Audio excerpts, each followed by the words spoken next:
Hello दोस्तों। आज हम एशियाटिक सोसाइटी ऑफ बंगाल करेंगे सिंपलेस्ट फॉर्म में, मतलब कि आप टू द पॉइंट और सिंपलेस्ट फॉर्म में, ताकि आपको वो चीज़ समझ में आ जाए कि कैसे क्या क्या हुआ। तो जो इंडिया की हिस्ट्री है, वो स्टार्ट जो होती है, उसका योगदान जो है वो है एशियाटिक सोसाइटी ऑफ बंगाल। मतलब कि एशियाटिक सोसाइटी ऑफ बंगाल ने भारत के इतिहास में बहुत बड़ा योगदान निभाया। ठीक है। तो एशियाटिक सोसाइटी ऑफ बंगाल कैसे स्टार्ट हुआ, कैसे संस्था बनी, फिर वो क्लू कैसे मिले हड़प्पा के, मोहनजोदड़ो, वो सब स्टार्ट करते हैं। ठीक है। तो Asiatic Society of Bengal topic रहेगा, एशियाटिक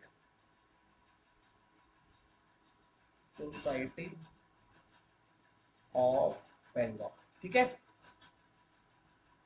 मैं इसे टू द पॉइंट कंक्लूड कर देता हूँ, उसको टू द पॉइंट, ताकि आपको इजी रहे समझने में, तो सीधे क्वेश्चंस आपको सही हो जाए।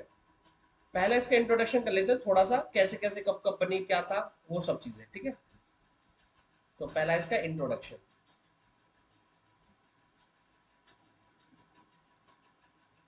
इंट्रोडक्शन बड़ा बड़ा इसलिए लिख रहा हूं ताकि आपको चीजें साफ साफ दिखे, क्लियर से। ठीक है। तो इंट्रोडक्शन में पहले लिखते हैं कि ये बनी कब, ईयर। तो उसका फर्स्ट पॉइंट अगर लिखता हूं मैं, फाउंडेड इन, फाउंडेड इन, वो आपका है 1784। और अगर डेट पूछेगा तो इट वाज 15 जनवरी। ठीक है। दूसरा, किसने फाउंड करी, कौन इनिशिएटिव, किसने इनिशिएटिव लिया, कौन फाउंडर था, तो ये था founded by, founded by Sir William Jones. बहुत इंपॉर्टेंट है, विलियम जोन्स। कहां पर फाउंड की, तीसरा क्वेश्चन ये बैठता है आपका। तो प्लेस अगर पूछे जाएगा तो वो प्लेस आपका कैलकाटा। आज उसको कैलकाटा बोलते हैं, पहले उसको कोलकाता बोलते थे। और पुराना जाओगे तो उसको अलीपुर बोलते थे, और पुराना जाओगे तो। ठीक है। नेक्स्ट, आज ये इसको किस नाम से जानते हैं, तो फॉर्मली इसका नाम था, ओरिजिनल नाम लिखते हैं, ओरिजिनल नेम जो था, ओरिजिनल नेम, नेम, तो ओरिजिनल नेम था इसका एशियटिक सोसाइटी, एशियटिक सोसाइटी। लेकिन प्रेजेंट में इसको किस नाम से बोला जाता है वो देखते हैं। प्रेजेंट,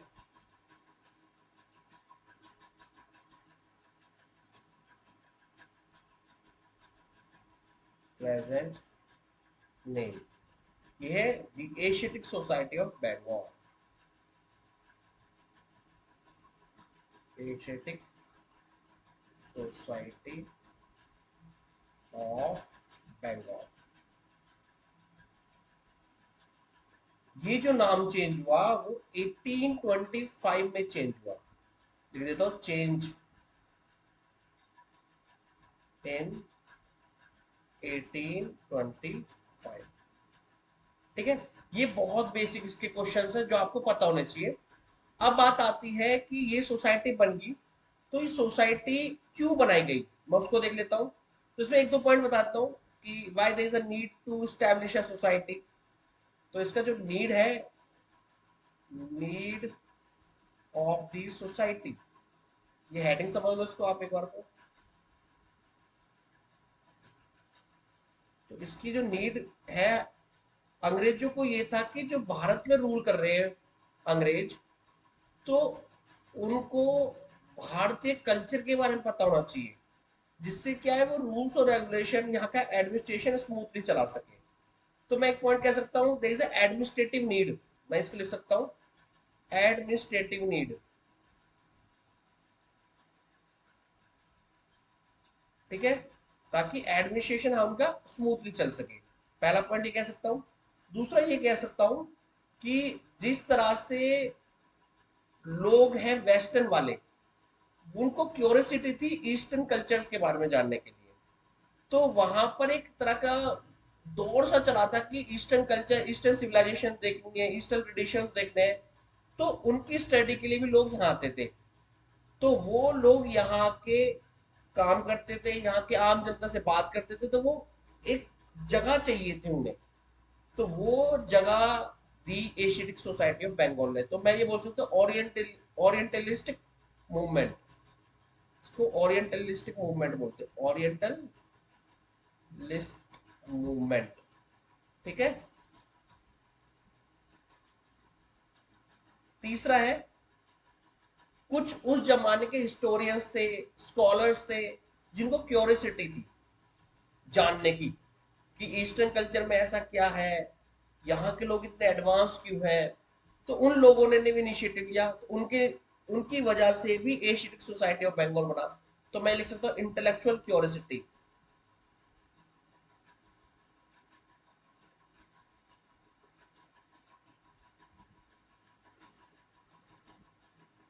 तीसरा, अंग्रेजों की स्ट्रेटेजी थी कि पहले यहाँ की चीजों को समझो, उसके बाद रूल करो। तो कॉलोनियल स्ट्रेटेजी लिख देता हूँ।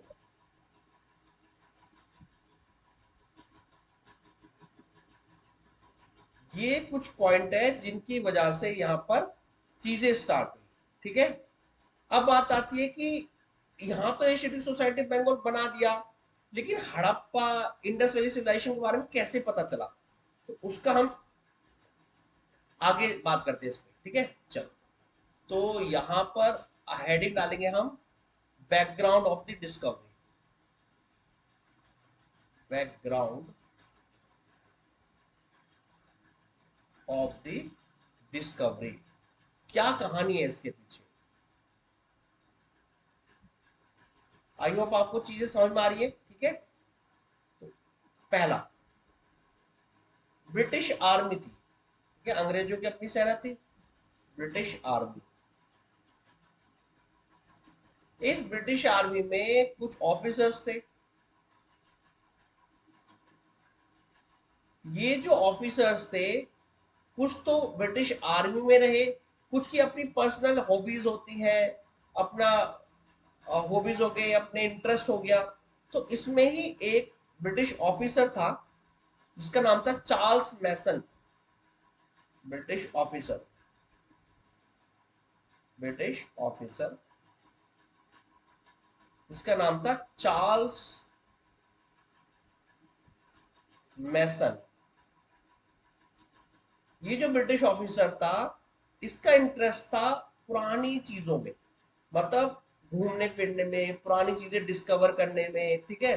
तो ये क्या करता था, इसको पुरानी चीजें, जो भी कॉइन्स मिलते थे, यहाँ के राजा महाराजाओं के जो भी फोर्ट से, ठीक है, किले विले, यहाँ जो उनको चीजें मिलती थी, उसमें ज्यादा इंटरेस्ट था।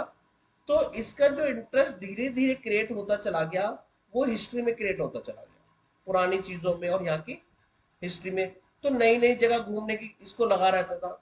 तो इसने अपना इंटरेस्ट कंटिन्यू करा, फिर इंटरेस्ट कंटिन्यू किया। अब इंटरेस्ट कंटिन्यू करना है तो आपको नौकरी छोड़नी पड़ेगी। तो इसने यहां से त्यागपत्र दे दिया, ही गेव रेजिग्नेशन।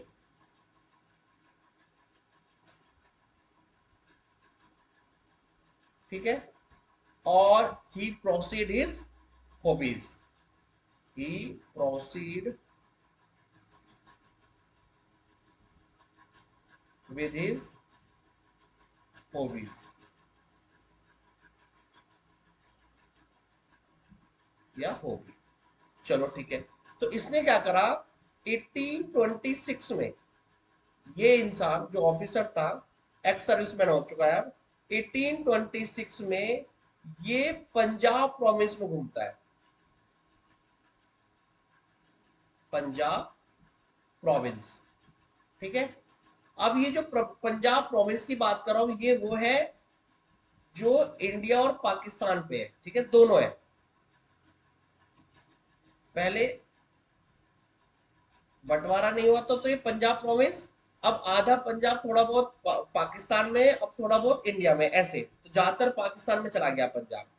तो ईस्ट पंजाब हमारे पास है, वेस्ट पंजाब पाकिस्तान के पास है। तो ये, अब मैं पंजाब बोल रहा हूँ तो पूरा एरिया इंडिया पाकिस्तान का, ठीक है। तो ये पंजाब प्रोविंस में घूमने गया, वहां जाके इसको अलग अलग चीजें, वहां फूड मिला, ठीक है, कॉइन्स मिले, सब मिले। लेकिन इसने वहां जाके क्या देखा, different shape and size of brick,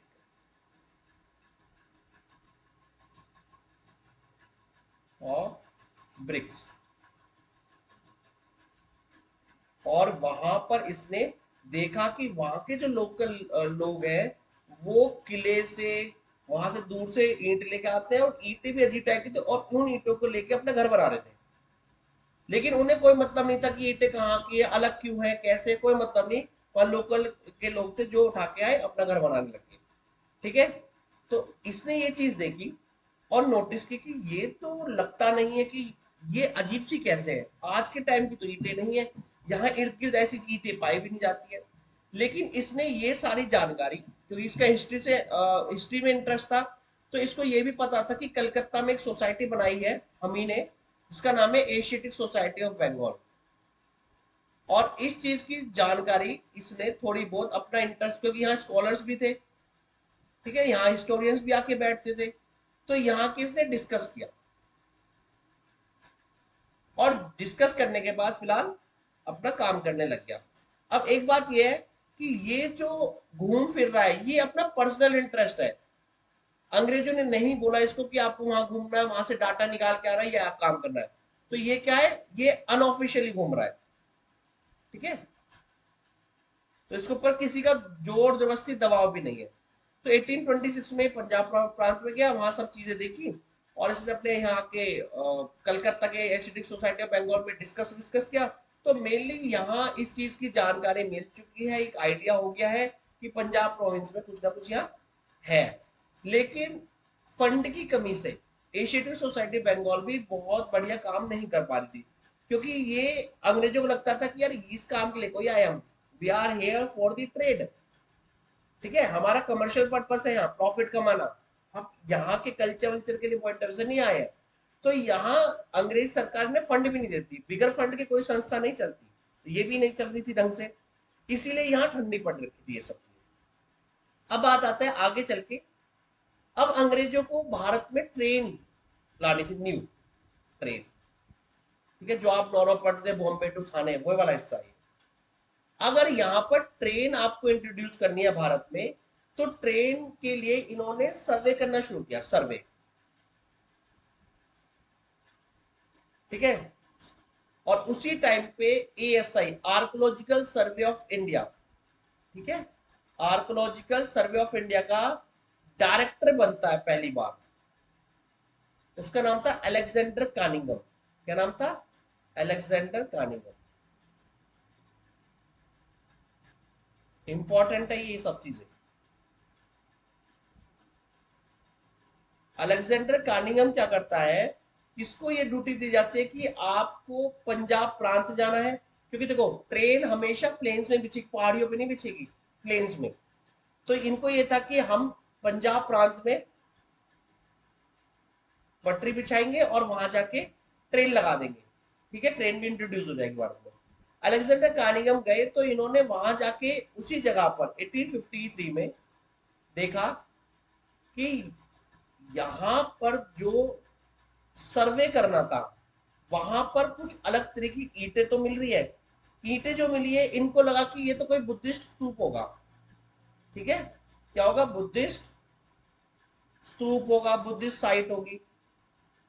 और इन्होंने यहाँ पर ऑफिशियली इस चीज को बोला कि यहाँ पर ट्रेन सर्वे हुआ है, लेकिन यहाँ पर नहीं बिक सकती, क्योंकि यहाँ पर चीजें अलग अलग है, कोई हिस्टोरिकल साइट है।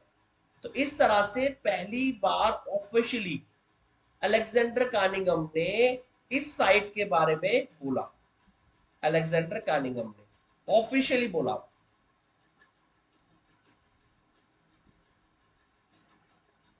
कानिंगम। और इसीलिए जब उसने पहली बार ऑफिशियली बोला इस चीज के बारे में, तो इसी को बुलाया जाता है father of Indian archaeological survey, ठीक है। तो ये होता है father of Indian survey archaeology, father of, इसको याद रखना, इंडियन आर्कोलॉजिकल सर्वे, लॉजिकल सर्वे। ठीक है, तो इस तरह से ये father of Indian archaeological survey, या सर्वे का फादर ऑफ इंडियन आर्कोलॉजिकल ये बन गया, सर्वे हटा देते हैं, ठीक है, सर्वे तो नहीं हटा। तो ये अलेक्जेंडर कार्निगन इस तरह से ये बन जाते फादर। लेकिन क्या होता है, ये यहाँ से हटके शिफ्ट कर दी जाती है बॉम्बे, तो वहां पर पहले 1853 में डलहौजी के समय पे वहां ट्रेन बन जाती है बॉम्बे टू थाने 34 किलोमीटर के। तो इस तरह से ये चीजें आती है आगे। अब बात आती है कि इसकी खुदाई कैसे शुरू हो, कि खुदाई करेंगे क्यों, क्योंकि इनका कोई इंटरेस्ट नहीं है। तो यहां पर आती है अगर है डालता हूं, यहां लिखता हूं मेजर डिस्कवरी, मेजर डिस्कवरी। तो पहले दो की बात कर लेता हूं मोटी मोटी।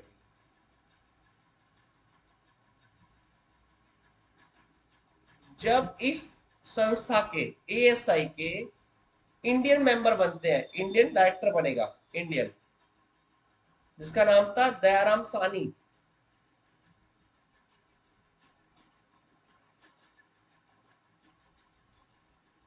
ये इंसान 1921 में उस जगह की जहां पर ये डिफरेंट साइज ऑफ ब्रिक मिली थी,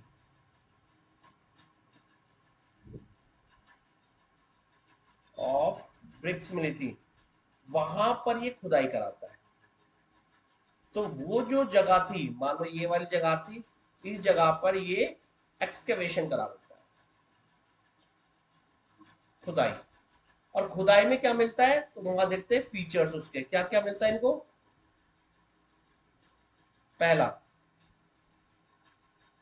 इनको मिला वेल प्लान्ड स्ट्रीट, जो गलियां थी बहुत प्लांट थी, 90 डिग्री पे इंटरसेक्ट कर रही है, कोई घुमावदार नहीं है, अगर घूम रही है तो 90 डिग्री पे ही घूमेगी एंगल पे। दूसरा, लार्ज पब्लिक बिल्डिंग्स, खुदाई में ये मिला।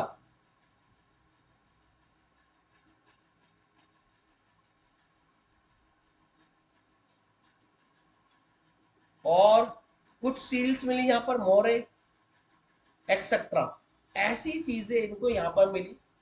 और दूसरी एक और डिस्कवरी हुई, वहां भी खुदाई करवाई इन्होंने। अब के जो यहाँ खुदाई करवाई, वो थे यहाँ पर एक्सकेवेशन जो करवाया,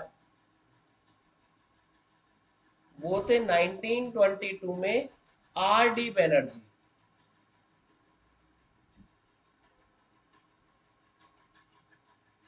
आर डी बैनर्जी ने दूसरी जगह पर, ऐसी जगह पर जहां पर ये चीजें पाई गई थी, ऐसी दूसरी जगह पाई गई, वहां पर खुदाई करी। वहां पर क्या क्या मिला, तो इन्हें ग्रेट बाथ मिला,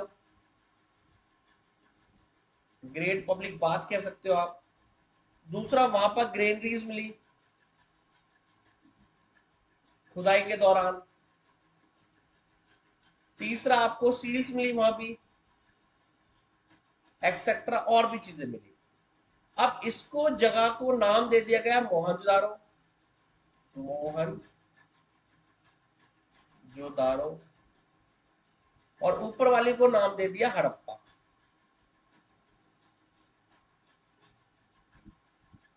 ऐसे ही खुदाई करते करते इनको एन नंबर ऑफ साइट्स मिली, बहुत सारी, भारत के अंदर भी मिली है आपको, पाकिस्तान के अंदर भी मिली है, बहुत मिली है। अब बात आता है कि इस, ये इनको दिखा कि ये तो एक बहुत बड़ी सभ्यता थी। अंग्रेजों को लगता था 20वीं सेंचुरी तक थी, भारतीय का जो इतिहास है वो वैदिक काल से स्टार्ट है, उससे पहले कुछ नहीं था। लेकिन यहाँ पर इन्होंने टेक्नोलॉजी को यूज करते हुए,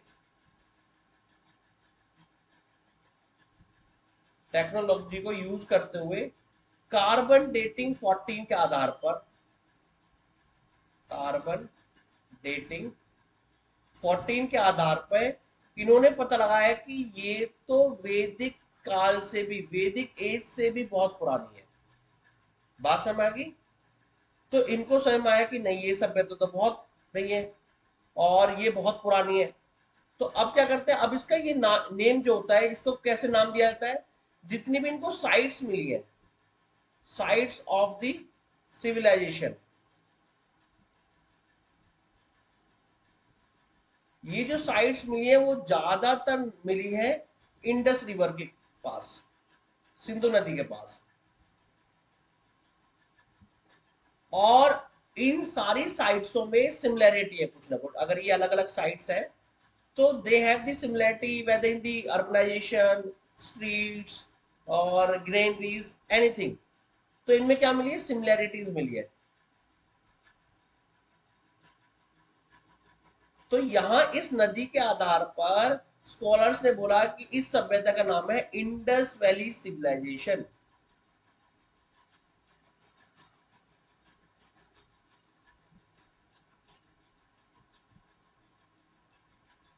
ठीक है, और इस तरह से इसको आईवीसी कहने लगे। और आज के टाइम पे बहुत ज्यादा साइट्स मिली हुई है, लगभग 4,500, 9,000, किसी 9,000 भी लिख रखी है, लेकिन धीरे धीरे इस पे काम चल रहा है। तो मेरा कहना मतलब ये था कि इसमें मुझे ये समझाना था कि यहाँ पर इंडस वैली सिविलाइजेशन स्टार्टिंग कहाँ से होती है, कौन करता है, क्या कारण है। तो मुझे एक ओवरव्यू देना था इससे। ठीक है, आई होप आपको ये समझ में आया। अब आप अगली जो वीडियो है उसमें हम प्रॉपरली इंडस वैली सिविलाइजेशन करेंगे। ठीक है, thank you and have a good day.